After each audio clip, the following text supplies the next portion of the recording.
Welcome to Picture the Professor, the sports betting show hosted by a real statistics professor. With me is Cousin Jared for Thursday, December 5th, college basketball action. Cousin Jared, the last we saw you was a few days ago doing our conference championship football show. So if you haven't seen that, we cover every single game for the weekend. I think there's only 9 of them. Otherwise, though, college basketball going in the right direction. We've been saying that for a little bit now. First week or two, it wasn't terrible. It wasn't great, obviously, and but moving in the right direction here, as you can see there. We are in week 5 now, so this is the last week and a half, week and a couple days, 9 days. All plays up 6 units, and as we mentioned, the top plays have been kind of lagging behind, but that was just some random variance. It's fun.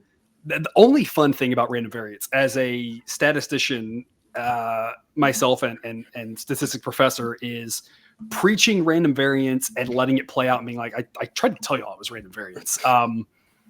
It's not really fun in the moment though, because variance is kind of annoying, to be completely honest. What's your take on variance, Cousin Jared?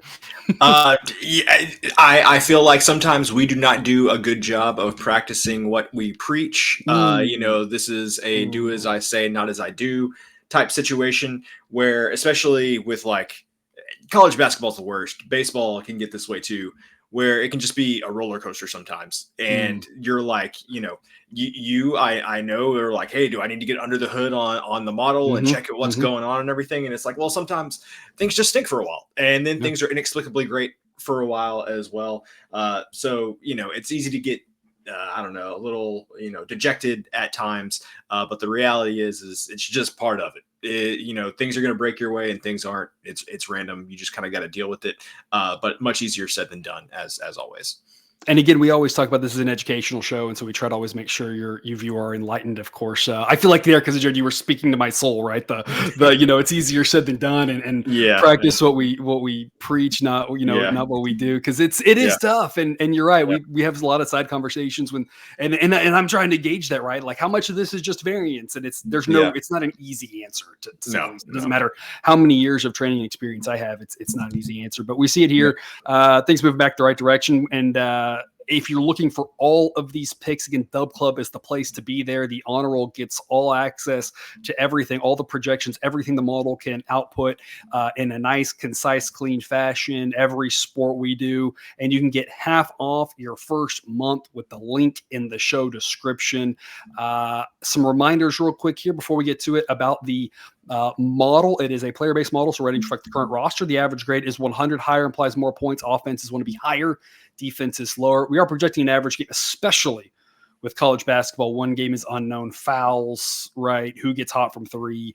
This isn't about us predicting what will happen in one game. It's about the totality in the long run of making a bunch of good picks and knowing that when we win, we're going to win more than when we lose. We're going to lose. When we say 55% winners, we know we're going to lose it roughly 9 out of 20 times, but we know what price to take in order to make that a long run profitable venture.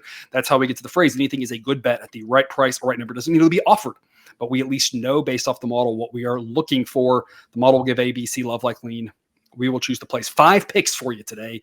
And Cousin Jared, we're going to start off with some afternoon delight here. Southeast Missouri State at Lipscomb. Probably terrible basketball, but the Horizon game on in the afternoon will also probably be terrible basketball. But it's afternoon basketball, and that's something to distract you viewer, if you have a work they keep on the side, have a little action on it, get excited about some terrible college basketball.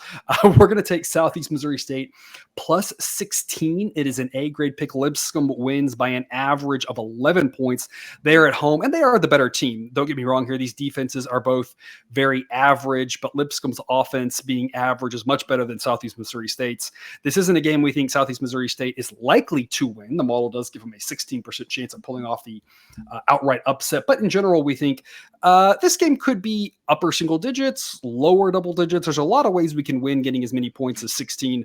Because the other thing I like about this being an afternoon game is sometimes you end up with sleepier afternoon games, especially during the middle of the week. These kids aren't used to it, and lower scoring, less points means less likely to have a blowout. Doesn't mean Lipscomb can't win this game by 40, because sometimes weird things happen in afternoon games. But in general, again, more ways we can win this than lose it. What's your take? Yeah, so you hit on something there for me. It's an afternoon game. I feel like there's more volatility, more variability in those games. And the fact that Southeast Missouri State, while nothing to write home about on offense, defensively not bad relative to their competition. So I think that combination of defense and afternoon game makes it a good play to get 16 points. I mean, this is one of those things where Lipscomb could be out by 20 points, and then we were talking about this just the last 3 minutes, Lipscomb puts in all the backups, and they're just jacking up shots, not quality shots. And Southeast Missouri State gets some layups in transition going back the other way. So it just feels like 16 is too many points for a team with better defense in an afternoon game. And I, like we said, the volatility. And anytime you have a volatile situation where you just don't know what's going to happen because there's an extra couple of random variables, you want the underdog, because you're rooting for that chaos, that unpredictability. And I think you made another great point there. Sometimes when we talk about some of these bigger spreads, these 15, 20s, into the mid 20s or 30 or something like that, you do need to look at the depth that the team has. And not to say that Lipscomb doesn't have depth for their conference, but their second string is going to be a little bit of a drop off here. Not to say their second string, their number 6 guy. I'm talking about if they were to really empty the bench, it's gonna be a bigger drop off than some of the bigger schools. There are certain bigger schools that just have so much depth that if they get up big and they put their backups in, those guys are like just as good as the starters for the other team. And they're going to keep scoring. But I don't think that's necessarily the case here. Typically the losing team tends to play hard through the very end, unless they're down 40. And at that point, it doesn't matter what number we would get if it's one of those wonky games. So there's just a lot of different ways we can get there, whether it's backdoor, knowing that Lipscomb's, number 9, number 10, number 11 will probably be outmatched against Southeast Missouri State starters, knowing that even if there's late fouls, won't get up to 6. They won't foul down 14. Probably, hopefully, you never know. Coaches are sometimes crazy. But and then, like you said, the afternoon volatility. Southeast Missouri State with a better defense. A lot of ways here they can just kind of hang around, make this ugly and not a blowout. So that's the kind of ugly you're rooting for here. We're going to take Southeast Missouri State plus 16 as an A grade play. There are 3 afternoon games, but moving on to the night slate, Purdue and Penn State. According to Sideline, the best game of the night, one of the better games of the week, actually. Gets a 96 on the game fun rating that Sideline has out of a scale of 100. 2 top 20 teams, according to Sideline. To see Purdue and Penn State ranked near each other is mind-blowing, because I just feel like we talked about Penn State a couple times on the show already. They're a team that's always been kind of, on the cusp of being good, just hasn't been able to quite really consistently get there. Whereas Purdue for so long has been fighting for a number 1 seed, it seems like, every year. I know they've had an off year here or there, but that's your perception of them. But these two teams are pretty close. Penn State, maybe a small favorite at home. That kind of makes a little bit of sense. We're not going to talk about the side. I think anything can happen in this game. It should be a great learning experience and a fun one. We're going to talk about the total, because what I love about this is the pace differential. Purdue going slow, and we thought they might pick it up a little bit with more guards this year, but they're still a little bit slow on that pace. But Penn State wants to go really fast. What makes up for it for Purdue is their uber efficient offense and their lack of defense. We talked about this previously with them lacking Zach Edey there to shut down the middle, makes the defense a little bit weaker and could solve some of their weaknesses from last year and previous years by just having that guy there. Penn State a little more balanced. So Penn State's going to score because of the pace. Purdue's going to score because they're just so efficient. They're going to score off anybody. We think this game has a good chance to get over 149. It's a B grade pick, as we think the average game is more in the mid to low 150s. Cousin Jared, tell us your thoughts. Yeah, I like this over specifically because they're playing at Penn State. If this game were, being played at Purdue, I would feel a little wouldn't like it quite as much, but I think having the home crowd behind them, I think that's going to let Penn State kind of control the pace a little bit more. Like, everybody's going to be amped up. I think there's going to be that extra step or two that's going to make the game play out a little more quickly. And of course, I know we just talked about how these teams are both ranked similarly. I for obvious reasons, still have faith that Purdue is probably a more legitimate contender at this point than Penn State is, just because of the history that you talked about. So if I think if a team like Penn State is going to kind of have their coming out party and win a game like this, put on a good showing, scoring a lot of points, I think that's going to be done at home and not on the road. So I think the location for me is kind of what makes me like this over. I think they're going to feed off that home crowd and force Purdue maybe to play a little bit faster than they want to. And we kind of saw last year, teams had their way a little bit more with Purdue with regards to the style of play when Purdue was on the road than the games that were in West Lafayette. In West Lafayette, of course, being home at Purdue, they kind of were able to do exactly what they wanted to do a little bit more. And this doesn't hold for necessarily every single game. But when you look back at last year, and I remember this happening at the time, they would play a road team like a Nebraska who wanted to play a little bit faster.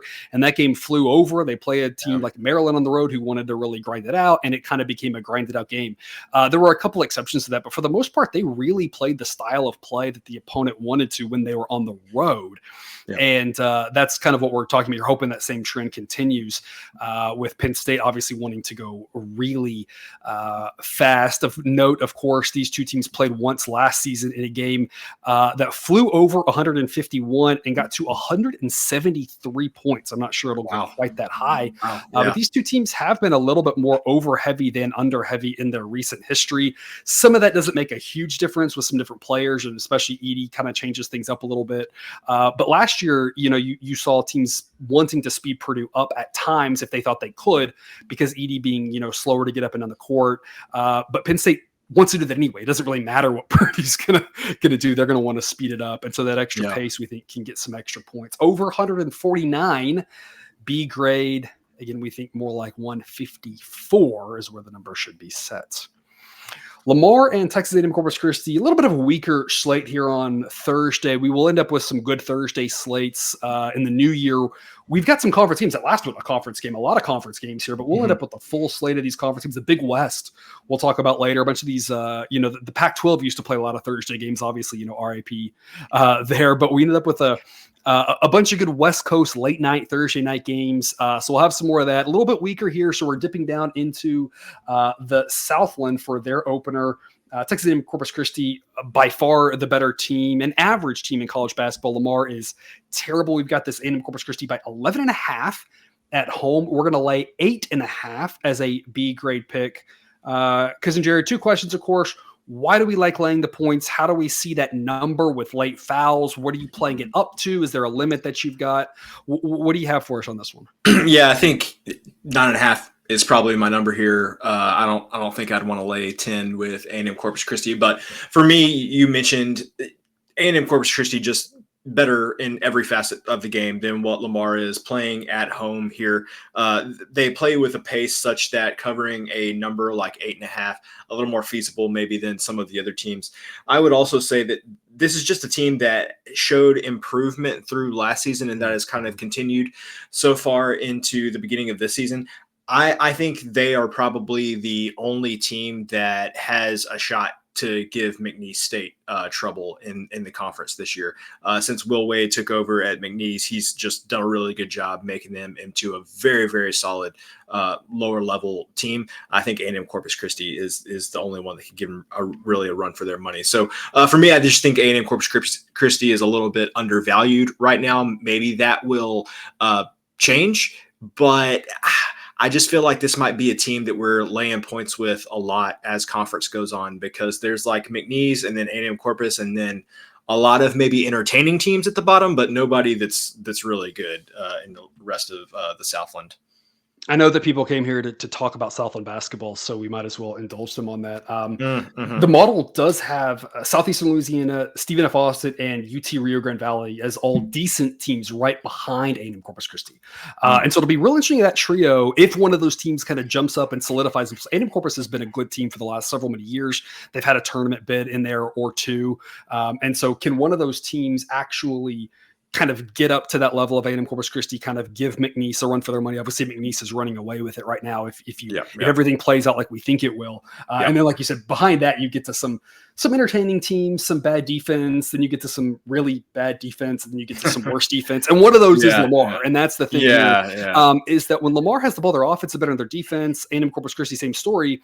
And so when Lamar has the ball, it'll be kind of an even matchup, but on the road isn't ideal for them shooting at a background they're less familiar with. But when A&M Corpus Christi has the ball at home in their gym, in their normal place, they should have a field day against this Lamar defense. That is quite a mismatch there, number 121 versus number 3 317. So we're gonna like 8.5. Cousin Jared, you like it as long as it's to 9.5. Some of these 6-digit rotation numbers by the time we're recording this, there's only lines at a couple of shops, and so I don't know what'll happen with these numbers. We were scrambling to find books that even had lines some of these before we came on, because we had to start dipping a little bit deeper into the well, not the lines that have been out for a little while. We try not to do that, but only 23 games on this Thursday, so it is what it is. We're giving you 5 games. People be happy.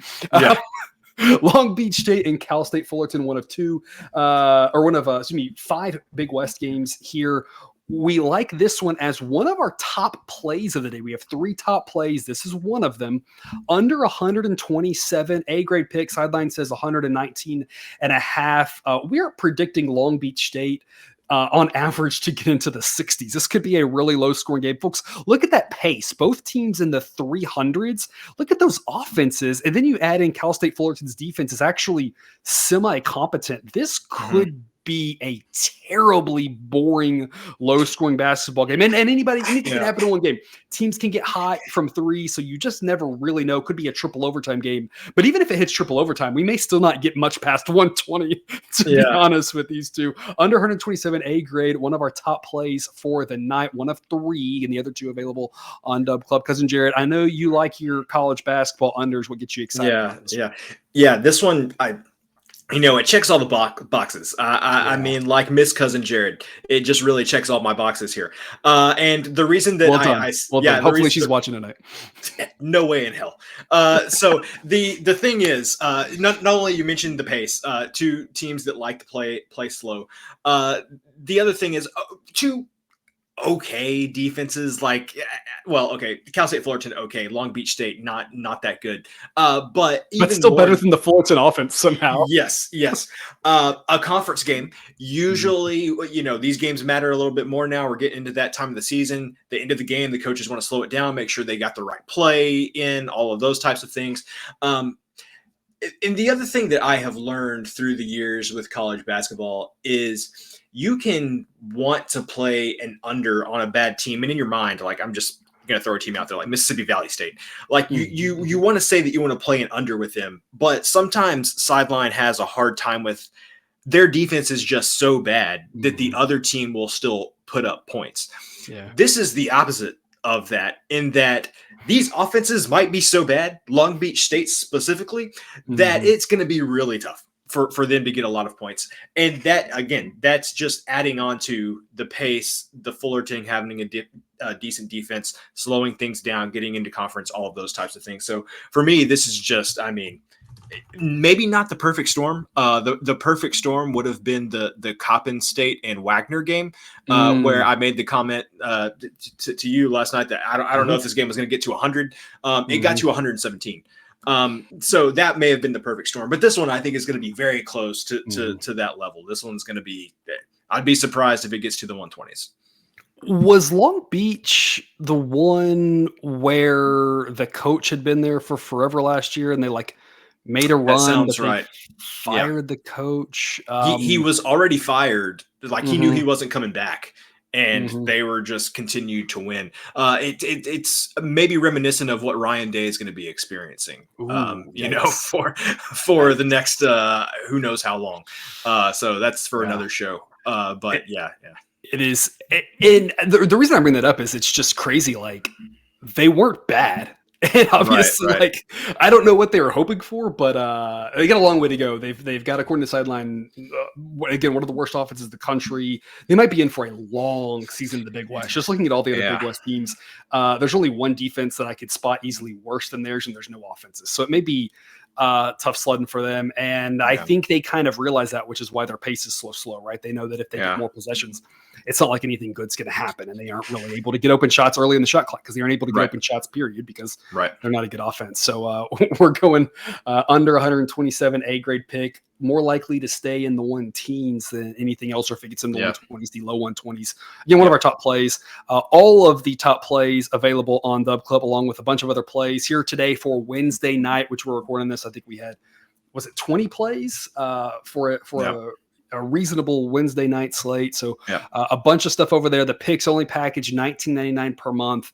And you got a couple promo codes there that can get you some good discounts. So take advantage of those. That link's in the show description as well. If you are with us on Dub Club, we really appreciate your support. And if you're not, we really encourage you to check that out.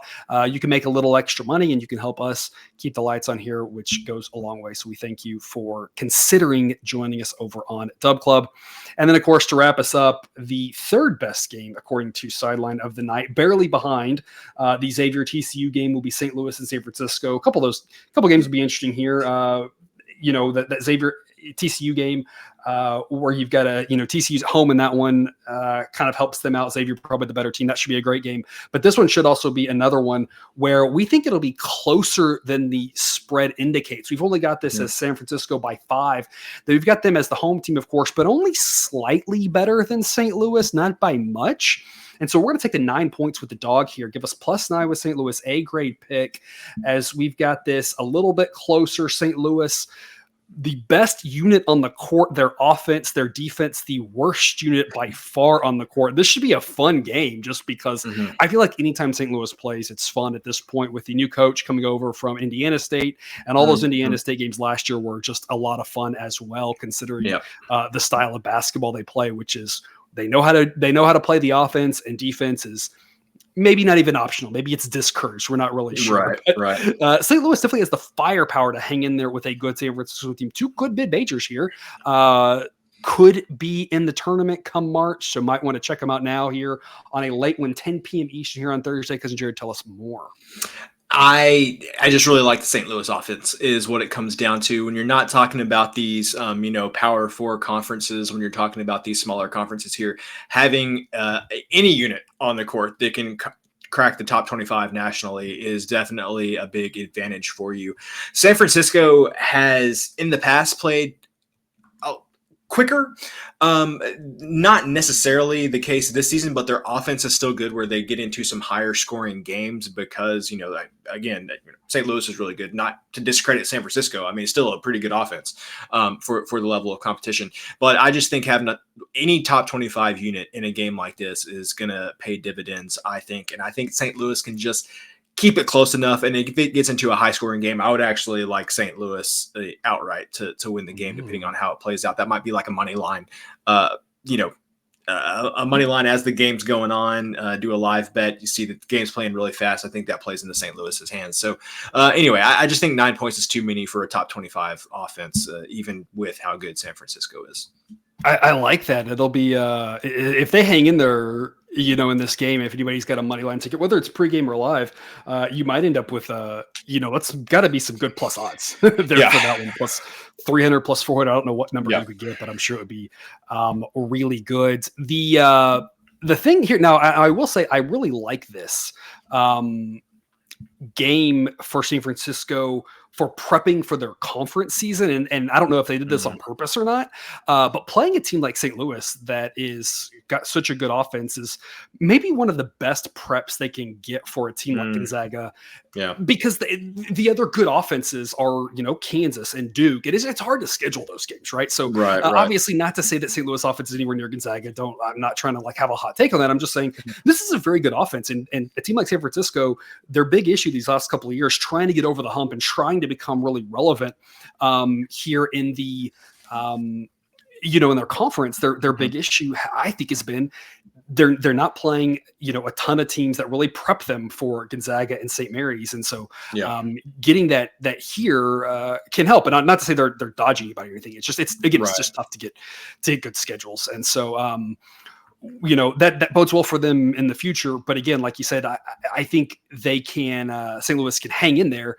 When you look last year at what San Francisco did against some of the teams that are a little bit more higher firepower, they tended to struggle for the most part. They got beat both times, of course, by Gonzaga and St. Mary's. That's nothing, really to write home about, or all 3 times, I guess, they play Gonzaga again in the conference tournament. Yes. But, when you look at some of the other teams that could get up and down the court, some of the more talented offensive teams or whatever last year, for the most part, they struggled. They did better with a team like Minnesota, who wasn't a very fast team, a little bit slower last year. Anyway, we'll see if that trend continues. Kind of the same thing you're saying. That pace could really help St. Louis if it gets going. We'll see here in a battle of paces where San Francisco wants to slow it down, in a game that I don't know what's going to happen. I think that San Francisco's the home team, so they should be favored. But St. Louis getting 9 points is just way too much value to pass up. So an A grade play, St. Louis +9, and that'll do us. Your 5 picks for a relatively short Thursday slate. Cousin Jared, parting words before we sign off for the night. Well, 2 things. Don't usually do this, but just circling back to the conversation that we had at the beginning of the show, we had Coppin State +12.5. They were down 11, fouled with 40 seconds seconds left, down 11. Whoever why am I blanking on the name? Wagner made both free throws. No worries. Coppin State went down, made a layup. Still down 11 with 25 seconds left. The foul again. And we lose the cover by half a point. So, very random variability. That stuff that happens, random variance. The other thing, and this is just an observation. It hurts just as bad every time. Yes, it never gets any easier. No, it doesn't. I hate college basketball. It's the worst. And I think that's probably because that was my first trip to Vegas, was during the NCAA basketball tournament. Yes, and having to, have your first Vegas experience, watching that and just feeling like, why the hell are you doing this? Anyway, the other thing, just an observation, I felt like I was prepared for this for college football season, but it snuck up on me in college basketball season. Having these late night UCLA and USC basketball games on Big Ten Network is very, very odd. It just doesn't feel right. I don't know why it's so different with football. I guess I just prepared myself more. But yeah, USC, UCLA in the Big Ten, very strange. I think probably in football, we saw more of those games land on like FS1, FS2, ESPN2 or whatever, late night stuff. So I think we didn't see that many of them on Big Ten, maybe a few in the non-conference, but I think it kind of like was a blip and it was mostly gone. So I think that's why. But now we're going to get a lot of them with college basketball because there's way more of those games that land on Big Ten Network. And then Big Ten Plus, which does anybody even own Big Ten Plus? I don't know. I hadn't heard of it. I don't know anyone who does. Speaking of the Big Ten, I did go ahead and buy my ticket for the Big Ten championship game here. Yeah, I saw the get-in price was $12, so I figured you'd pull the trigger. Oh yeah. I got me a nice little seat, first row corner, third deck. Nice. So and it was a pretty good price. And so nice. Looking forward to it. I'm glad the prices were so. Obviously, for Ohio State, there was no chance I was going to get. But I figure it should be a good football game. So we'll be. We'll be watching that Saturday night. I'll be reporting live in person. Nothing to report. I'm not a reporter. I just do math. I wanted my laptop doing math with me at the football game.